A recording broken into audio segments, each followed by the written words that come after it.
লড়াই করেই ভালো থাকবো, মাথা নত করবো না, মাথা উঁচু করে ইনশাল্লাহ সামনের দিকে এগিয়ে যাব। বাংলাদেশ এগিয়ে যাবে, বাংলাদেশ মুক্তি পাবে ইনশাল্লাহ।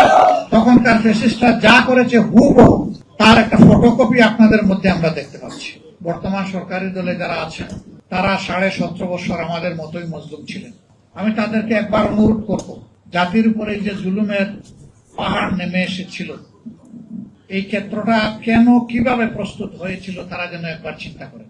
তারা যেন চিন্তা করেন 17.5 বছর বাংলাদেশের মানুষ, বিশেষ করে সেই সরকারের বিরোধী যারা ছিলেন, বিরোধী রাজনৈতিক মতবাদে যারা বিশ্বাস করতেন, তারা সহ সমস্ত আলিম উলামা, সাংবাদিক মহল, সুশীল সমাজ, ব্যবসায়ীরা, সাধারণ মানুষেরা, শ্রমিক জনতারা, তারা কেমন ছিলেন তারা যেন একটু চিন্তা করেন। তারা নিজেরাই বলেছেন তাদের সময় কেটেছে পাট খেতে, ধান খেতে। এখন হঠাৎ করে আল্লাহ তাআলা আমাদেরকে মুক্তি দিলেন একটা রক্ত ভেজা আন্দোলনের মাধ্যমে।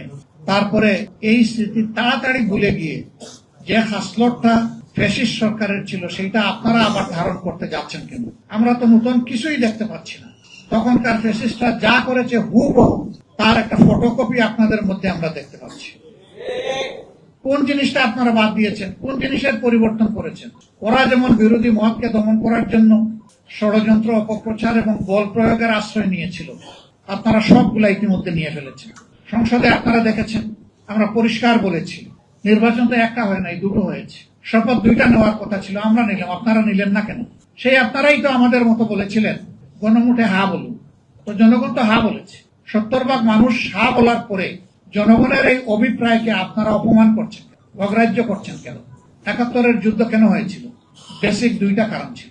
একটা ছিল বৈষম্য, আর একটা ছিল জনগণের ভোটকে সম্মান না দেখানো। এখন হুবহু দেখি তাই সবকিছু, কোনো বেষ্টন দেখতে পাচ্ছি। জনৈক শামসুল আলমের কথা এখানে বলা হয়েছে, নাসিরউদ্দিন পাটোয়ারি বলেছেন যে তিনি বিএনপির র্যাঙ্ক এন্ড ফাইলের একজন অ্যাক্টিভিস্ট। তাকে কোথায় নিয়ে বসালেন? নির্বাচন কমিশনের অতিরিক্ত সচিব হিসেবে বসালেন। 1 বছরের জন্য আপনারা চুক্তিভিত্তিক তাকে নিয়োগ দিয়েছেন। আপনাদের মতলব আপনারাই ভালো জানেন। তবে এই 1 বছরের ভিতরে গুরুত্বপূর্ণ অনেকগুলা নির্বাচন হবে।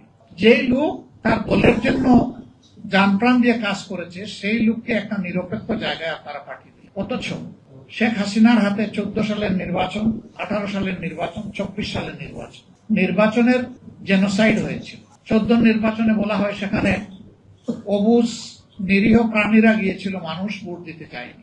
18 সালের নির্বাচন ধৈর্য ধরতে পারে নাই, নিজেদের কর্তৃত্বে নিয়ন্ত্রণে সবকিছু থাকার পরেও নির্বাচনের আগের রাতেই সবকিছু সাবাড় করে ফেলেছিল। এই জন্য অত্যন্ত ইনোসেন্ট একটা কান্ট্রি, কিন্তু বিশ্বে পাওয়ারফুল। তাদের বাংলাদেশি রাষ্ট্রদূত বলেছিলেন যে এটা মিডনাইট ইলেকশন, জনগণও তাই বলত। আর 24 সালে এসে আমিড করলেন। এই নির্বাচনগুলোকে জাতি ঘৃণা করে প্রত্যাখ্যান করেছিল, কিন্তু আবার সেই একই আয়োজন আমরা দেখতে পাচ্ছি। মনে রাখবেন, হিস্ট্রি রিপিটস ইটসেলফ। সূর্য কিন্তু মাত্র একদিন পূর্ব দিকে উঠে না, আর একদিন পশ্চিম দিকে ডুবে না, প্রতিদিন উঠে, প্রতিদিন ডুবে। সূর্য যখন উঠে তখন শক্তিমত্তা নিয়ে উঠে, দুপুর পর্যন্ত মারাত্মক বিরক্তপনা থাকে, তার ঝাল থাকে অনেক, কিন্তু দুপুরের পর থেকে তার পতন শুরু হয় এবং শেষ পর্যন্ত গিয়ে সে ডুবতে বাধ্য হয়। কারো সূর্য মাথার উপরে দুপুর বেলা স্থির হয়ে থাকবে না, থাকে নাই অতীতে, আগামীতেও থাকবে, এই কথা চিন্তা করার কোনো কারণ নেই। তবে হ্যাঁ, যদি কোন সরকার জনগণের অভিপ্রায়কে সম্মান করে চলে, তাহলে সেই সরকার মানুষের মনোজগতে শক্ত আসন বা ভিত্তি করে দেবে। আর মানুষের অভিপ্রায়কে যারা অপমান অগ্রাহ্য করে, জনগণ তাদের অন্তর থেকে তাদেরকে ঘৃণা করে, প্রত্যাখ্যান করে, এমন ভাবে প্রত্যাখ্যান করে যে শেষ পর্যন্ত এই সৎসাহসটাও থাকে না যে নিজের দেশে আমি থাকি, আমি ফেস করি, দেশ ছেড়ে পালাতে বাধ্য হয়। আমরা একটা মুসলিম সংগঠন, আপনারা জানেন 24 সালের 1 আগস্ট আমাদেরকে নিষিদ্ধ ঘোষণা করা হয়েছে। আমরা এটাকে সাথে সাথে প্রত্যাখ্যান করেছিলাম। আমরা ধন্যবাদ জানাই, সেই দিন বিএনপিও এটাকে প্রত্যাখ্যান করেছিল, আমাদের সমস্ত গণতান্ত্রিক ধারার দলগুলা প্রত্যাখ্যান করেছিল, এলডিপি করেছিল। সম্ভবত সবার আগে প্রতিবাদ করেছিলেন ডক্টর কর্নেল অলি আহমদ। একে একে সবাই করেছে। আমরা সবার কাছে কৃতজ্ঞ, ঋণী, এটি গণতন্ত্রের চেতনা। কিন্তু আফসোস, আমাদেরকে নিষিদ্ধ করেছিলেন নিজের গদিকে একদম নির্ভেজাল করার জন্য, নিরাপদ করার জন্য। কিন্তু 1, 2, 3, 4 এই 3 দিনেই মজা লুটেছেন পঞ্চম দিনে দুপুরে রান্না করা ভাত ফেলেই চলে যেতে হয়েছিল।